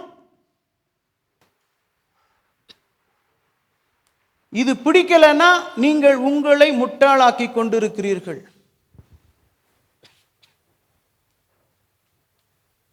We are responsible. நீங்கள் பூமிக்கு உப்பா இருங்கள். உப்பு சாரமற்று போனால் தூக்கி போடவும் மனிதர் கால்களால் மிதிக்கவும் நானே அலோவ் பண்ணுவேங்கிறார். எசேக்கியேல் 13:10 வாசிச்சு பார்த்தீங்கன்னா அவர் சொல்றார், இவர்கள் சாரம் இல்லாத சாந்தை பூசுகிறார்கள், அது இடிந்து விழும். அப்ப சாரம் என்றால் என்னது? சிமெண்ட் கலவை. வால்ல கட்டும்போது செங்கல்களுக்கு நடுவில் சாரத்தை சாந்தாய் போடும்பொழுது எதுக்காக? அந்த செவுறு நல்ல ஸ்ட்ராங்கா நிற்கணுங்கிறதுக்காக, பற்றுதல் ஏற்படுத்துவதற்காக, பாதுகாப்புக்காக செய்யக்கூடியது அந்த சாரம். உப்பு சாரமற்று போனால், கெட்டு போகிற ஒரு உப்பாக இருந்தால், இந்த உலகத்தை கெடுக்கிறவர்களாக நாம இருப்போம் என்றால், தேவனுடைய சிருஷ்டிப்புகள் இன்னும் அழிவுக்கு நேராய் போவதற்கு நாம் காரணிகளாய் இருப்போம் என்றால், நம்ம மனுஷர்கள் மிதிக்க கர்த்தர் அனுமதிப்பார். ரோமர் 8 மிகவும் முக்கியமான திருச்சபைக்கான ஒரு வாழ்க்கையின் கோட்பாடுகளை பவுல் எழுதி வைத்திருக்கிறார். நாம் கிறிஸ்துவின் சிந்தை, பிதாவின் வல்லமையின் மகிமையும் தேடுகிற ஜனங்களாய், தேவனுடைய ராஜ்யத்தினால் நடத்தப்படுகிற பிள்ளைகளாக, தேவனுடைய குமாரனும் குமார்த்திகளுமாக நம்மை நாம் விடுவித்து கொண்டு இயேசுவோடு சுதந்திரர்களாக, இயேசுவோடு உடன் நடந்து போராடி, பவுல் சொல்லுகிறான், அவரிடத்தில் விசுவாசம் வைக்கிறதற்கு மாத்திரம் அல்ல, அவருக்காக போராடுகிறதற்கும் உங்களுக்கு அருளப்பட்டு இருக்கிறது. It is a blessing to suffer with Jesus. நாம் எந்த அளவுக்கு வலிக்கணுமோ அந்த அளவுக்கு தான் சஃபர் கொடுப்பார் அவர். நம்ம சஃபர்னா ஓடி போயிடக்கூடாது. ஹிந்தியில் சஃபர் என்றால் ஜேர்னின்னு அர்த்தம், பயணம். இயேசுவோடு பயணிங்க, இயேசுவோடு நடங்க. இயேசுவை உயிரோடு எழுப்பின பிதாவின் ஆவியானவர் உங்களுக்குள்ள இருக்கிறார் அல்லவா? அல்லேலூயா. உங்களில் இருந்து, நம்மிலிருந்து குமாரனை வெளிப்படுத்தும் பொழுது, இயேசுவின் சாயல் வெளிப்படும் பொழுது சர்வ சிருஷ்டிகளும் மகிழ்ச்சி அடையுமே. ஆஹா, நமக்கு ஒரு நம்பிக்கை வந்துருச்சு, நாமும் மகிமை அடைவோம் என்று. அதற்கு நம்ம பொறுப்பு இல்லையா? நீங்கள் இப்பொழுது வீட்டுக்கு போகும்போது இயற்கையை பாருங்க, எவ்வளோ வெறுமை தரித்திருக்கு பாருங்க. உங்களை சுற்றி இருக்கிறவர்கள், நீங்கள் தேவனுடைய அபிஷேகத்தை பெற்று உயிரோடு எழுந்திருக்க முதல் வித்தான இயேசுவை பின்பற்றுகிறவர்களாக நீங்கள் இருக்கும் பொழுது நம்முடைய வாழ்க்கை இந்த இயற்கைக்கு நம்பிக்கையை தரும். அதற்கு பரிசுத்த ஆவியானவர் உதவி செய்கிறார். ரோமர் 8:27 நாம் பலவீனமாயிருந்து எப்படி ஜெபிக்க வேண்டும் என்று அறியாதிருக்கும் பொழுது வாக்கு கடங்காத பெருமூச்சுகளோடு நமக்காக விண்ணப்பம் பண்ணுகிறார். எதை குறித்து விண்ணப்பம் பண்ணுகிறார்? தேவனுடைய சித்தத்தின்படியே பரிசுத்தவான்களுக்காக விண்ணப்பம் பண்ணுகிறார். விண்ணப்பம் பண்ணுகிற அந்த சிந்தையை அறிந்த தேவன் அதற்கு பதில் தருகிறார். அல்லேலூயா. அப்போ நமக்காக, ஏன் இதெல்லாம் எனக்கு தெரியல, ஆனா நான் அர்ப்பணிக்கிறேன், நான் பலவீனமா இருக்கேன், இது எல்லாத்தையும் என்னால செய்ய முடியுமான்னு தெரியல, நான் என்னை அர்ப்பணிக்கிறேன் அப்படின்னு சொல்லும்போது ஆவியான சொல்றார், நீ கவலைப்படாத, உனக்காக நான் ஜெபம் பண்றேன், உனக்காக நான் ஜெபம் பண்றேன். உங்களுடைய எக்ஸாம்ஸ்க்காக அல்ல, அது தேவனுடைய எக்ஸாம்காக, உங்களுடைய வாழ்க்கைக்காக அல்ல, தேவன் உங்களுக்காக கொடுத்த வாழ்க்கைக்காக.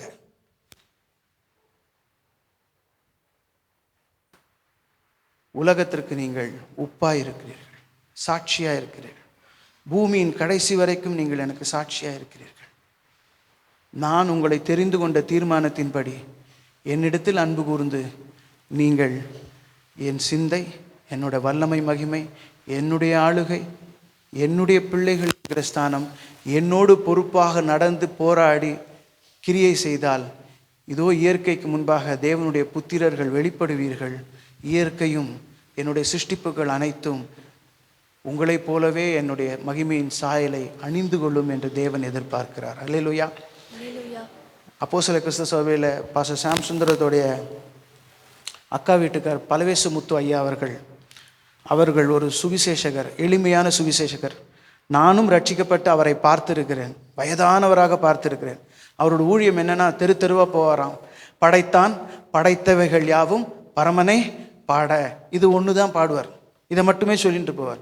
படைத்தான் படைத்தவைகள் யாவும் பரமனை பாட. நாம பாடுறதுக்காக மாத்திரம் இல்லை, படைத்தவைகள் யாவும் பரமனை பாட வேண்டும். அல்லேலூயா.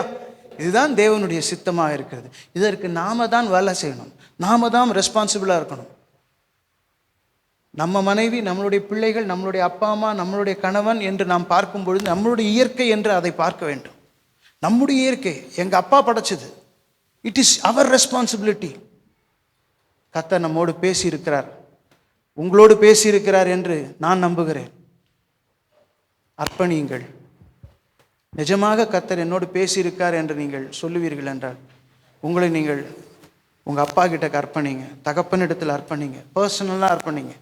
யாரும் உங்களை கேள்வி கேட்க வேண்டாம், யாரும் உங்களை பார்க்க வேண்டாம். உங்களுடைய அந்தரங்கத்திலே உங்களை பார்க்கிற பிதா உங்களுக்கு நிறைவாய் பலன் தருவார், உங்களை நடத்துவார், உங்களுடைய அர்ப்பணிப்பை பார்ப்பார். தகப்பனே, இந்த பகல் வேளையில் இந்த ரோமர் 8ஆம் அதிகாரத்தில் உம்முடைய தீர்மானத்தை குறித்து, உம்முடைய சிந்தையிலே நடப்பதும், உம்முடைய வல்லமையிலே, உம்முடைய மகிமையிலே உயிர்த்து எழுவதும், உம்முடைய ஆவியினாலே ஆளுகையிலே கீழ்ப்படிந்து நடப்பதும், உம்முடைய பிள்ளைகளாக விடுதலை பெறுவதும், உம்முடைய பிள்ளைகள் என்கிற உணர்வு பொறுப்போடு இயேசுவோடு நடந்து பிரயாணம் பண்ணி போராடி வேலை செய்யவும் கிரியை செய்யவும், அந்த பொறுப்புகளோடு நாங்கள் தேவ புத்திரர்கள் என்கிற மகிமையை வெளிப்படுத்தும் பொழுது சகல சிருஷ்டியும் அந்த நம்பிக்கையை பெற்றுக்கொள்ளுமே. அதற்கு நாங்கள் பொறுப்புள்ளவர்களாக, காரணிகளாக இருக்க எங்களை அர்ப்பணிக்கிறோம். எங்களால் சரியாக ஜெபிக்க தெரியல, பலவீனமாக இருக்கிறோம் என்றால் பரிசுத்த ஆவியானவர் உம்முடைய ஆற்றலால் வாக்கு கடங்காத பெருமூச்சுகளோடு எங்களுக்காக விண்ணப்பம் பண்ணுகிறவர். தேவன் சிந்தையை அறிந்து அவருடைய சித்தத்தின்படி எங்களை ஆளுகை செய்து நடக்க நீரே பரிந்து பேசும்படியாய் ஜெபிக்கிறோம். உடைய கரத்தில் ஒப்பு கொடுக்கும். தகப்பனே, நீர் ஆசீர்வதி. அவருடைய குமாரன் அநேக சகோதரருக்குள்ளே முதற் பேரானவராய் இருக்கும்படியாக தேவன் எவர்களை முன்னறிந்தாரோ அவர்களை தமது சாயலாக மாறுவதற்கு முன் குறித்திருக்கிறார் என்று எழுதியிருக்கிறபடியே தேவன் இந்த கூட்டத்திலும் எவர்களை முன்னறிந்திருக்கிறீரோ அவர்களை முன்குறித்து அவர்களை நடத்துவீராக. மக்கு மகிமை செலுத்துகிறோம். திருச்சபையை ஒப்பு கொடுக்கிறோம். தனிப்பேராக, குடும்பமாக, அருமையான பாஸ்டருக்காக, அவர் குடும்பத்துக்காக, உடன் ஊழியர்களுக்காக, அவர்கள் குடும்பங்களுக்காக, இசைக்கலைஞர்களுக்காக, குடும்பங்களுக்காக, மற்ற உதவியாளர்கள், வாலண்டியர்ஸ் எல்லாருக்காகவும் ஜெபிக்கிறோம். நீர் ஆசீர்வதியும். மக்கே மகிமை செலுத்துகிறோம். உமக்கே என்றென்றைக்கும் மகிமை செலுத்துவோம். இயேசுவின் நாமத்தில் பிதாவே, ஆமென்.